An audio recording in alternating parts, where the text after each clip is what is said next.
Olá, engenheiros! Hoje nós vamos falar nesse vídeo um pouco mais ainda sobre o layout, o anteprojeto, tá? Nós falamos no vídeo anterior, né, já de qual é o início do projeto de prefeitura. Iniciar com o layout, ou anteprojeto, tem gente que fala anteprojeto.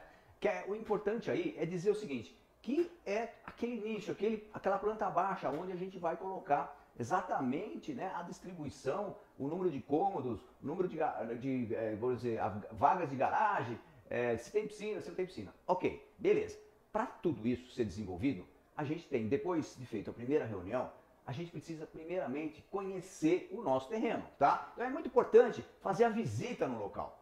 Na primeira reunião eu sempre procuro já entrar lá no Google, né? No Google Earth lá, procurar ver o terreno, se possível, já ter uma ideia, tá? Mas você só vai realmente conhecer o terreno se você for visitar. E para isso, o que a gente vai né, conhecer? O que a gente vai olhar ali na hora que a gente está no terreno?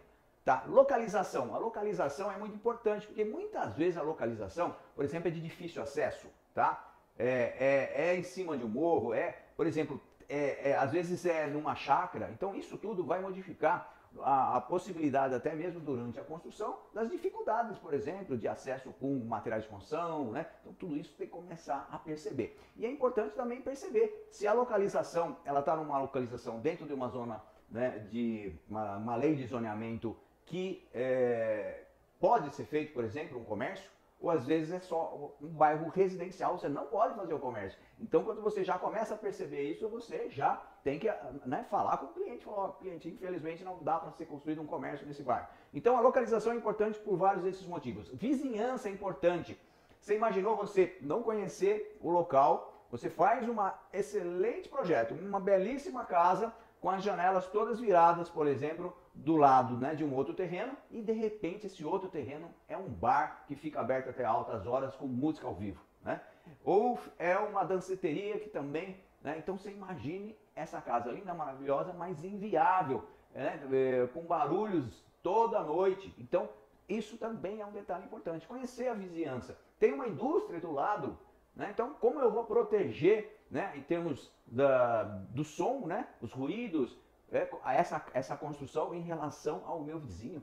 Tá? Então, conhecer a vizinhança é muito importante. Outra coisa é a infraestrutura, tem água, esgoto, tem rede elétrica, não tem, né? Vai ser feito daqui a um ano, por exemplo. Então, tudo isso são cuidados que a gente precisa ter. E principalmente quando você vai fazer um projeto, às vezes tem uma boca de lobo na frente da sua garagem, por exemplo, né? Então, às vezes, cria dificuldade. Ou pior ainda, às vezes tem um poste da rede elétrica, bem na frente da onde você vai fazer sua garagem. Então, não quer dizer que você não possa fazer o projeto, né, com a garagem ali, mas você vai ter que pedir para essa mudança do poste. Quer dizer, já são coisas que você já vai enxergando mesmo antes de você desenvolver o seu projeto, né? Uma árvore que tem ali na frente, tá? Então isso é bastante interessante. Além de, né, que falei em árvore, lembrei também de que muitas vezes existem terrenos, tá, com árvores dentro. E às vezes faz parte, né, das árvores nativas que não podem ser retiradas. Se forem retiradas, muitas vezes vem uma multa e uma multa alta. Então precisa conhecer o terreno para saber se tem alguma, por exemplo, árvores lá, né, com mata nativa ali, que é possível ou não é possível a construção daquele projeto, tá? Topografia, fundamental. Eu já vi muita gente fazer projeto como se o terreno fosse plano, porque não foi no terreno, chega lá no terreno, ele é todo inclinado, precisando de muro de arrimo, precisando de, né, contenções, diversas maneiras aí de você poder desenvolver o teu projeto, que às vezes fica até muito mais bonito, tá? Valoriza o teu projeto quando você consegue ver que tem alguns desníveis e de repente você faz um projeto muito mais adequado, que fica mais econômico, né, num terreno inclinado, aproveitando esse desnível, do que de repente querendo aterrar totalmente esse terreno, gerando um alto custo para o seu cliente. Então, importantíssima a parte de topografia. Conhecer o solo, é importante você ir lá, muitas vezes você precisa já fazer, né, uma análise de solo, fazer...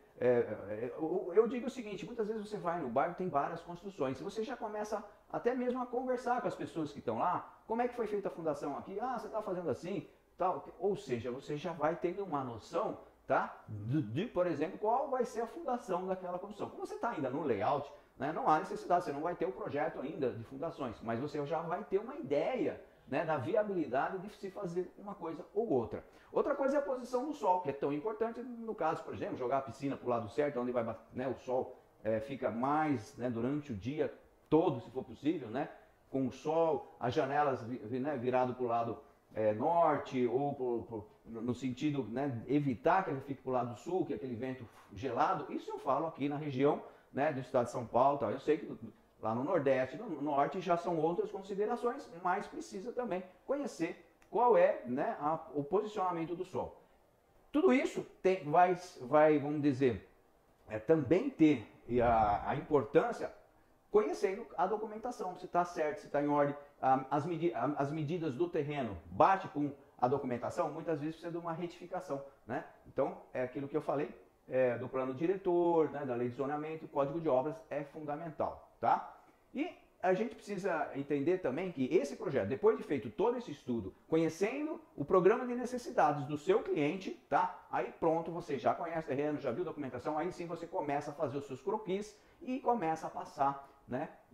Hoje em dia, não tenha dúvida que a gente vai colocar isso tudo de forma digital, tá? Em softwares tipo AutoCAD, ArchiCAD, Revit, que são, assim, os três, pelo menos, mais usados, né? Que a gente vai conversando com os colegas e ver que são realmente os mais usados, tá? O AutoCAD já tem acredito aí, eu fiz o curso de AutoCAD em 1990, quer dizer, já tem mais de 30 anos, tá? E depois vieram os softwares com mais tecnologia, usando, né, tecnologia BIM, que já tem, além da modelagem, né, ser mais rápida, né? Você já vai desenhando em 3D, por exemplo, e também você tem a possibilidade de ter informações também, sabendo a espessura da parede, qual tipo de tijolo, né, que vai ser usado ali, espessura de argamassa e tudo mais, dentro, né, desses softwares com tecnologia BIM, que é, por exemplo, o ArchiCAD e o Revit que tem essa possibilidade, tá? E aí, você já começa também a poder pensar, né, no layout, depois de ter conversado, né, com o cliente, saber do que ele gosta, do que ele não gosta, né, da possibilidade de se fazer um sistema construtivo adequado, né? É uma casa que tem bandeira, é uma casa que tem só concreto, tem também estrutura metálica, perfis metálicos, né? Então tudo isso você vai ter que desenvolver no seu layout, já pensando, né, nessa abrangência depois que você conversou com o cliente, né? Inovações, e de repente você pode agregar essa construção, tá? A utilização, já imaginar, por exemplo, não fazer laje de concreto, fazer simplesmente forro de gesso, tá? Então tudo isso é importante no layout, além do que, como a gente já falou no vídeo anterior, os espaços, né? Já a metragem, já ter uma ideia de quantos metros quadrados vai ficar cada cômodo, dentro do terreno a implantação, o que vai sobrar de espaço, como é que vai ser aquele espaço, né, para a utilização dos moradores dessa futura construção, tá? Isso tudo faz parte então do anteprojeto ou do layout. Se você gostou, faça o seu joinha, passe para, né, compartilhe com seus amigos e faça seu comentário, tá? Faltou alguma coisa? Quer acrescentar algo? Quer dar sugestão? Tá aqui os comentários para você poder estar colaborando com os nossos vídeos, tá bom? Se você está gostando, lembre-se que esses vídeos fazem parte da playlist do desafio, tá? Que a gente tá já, se eu não me engano, esse vídeo é o vídeo 66. E aí a gente tem já diariamente, né, 66 vídeos seguidos, que se você assistir é rapidinho, em torno de 10 minutos, tá? E aí você vai ter por dia um vídeo, mais conhecimento e mais capacidade de desenvolver o teu trabalho, tá? Juntamente com o cliente, melhorando as condições da construção civil, ok? E até o próximo vídeo!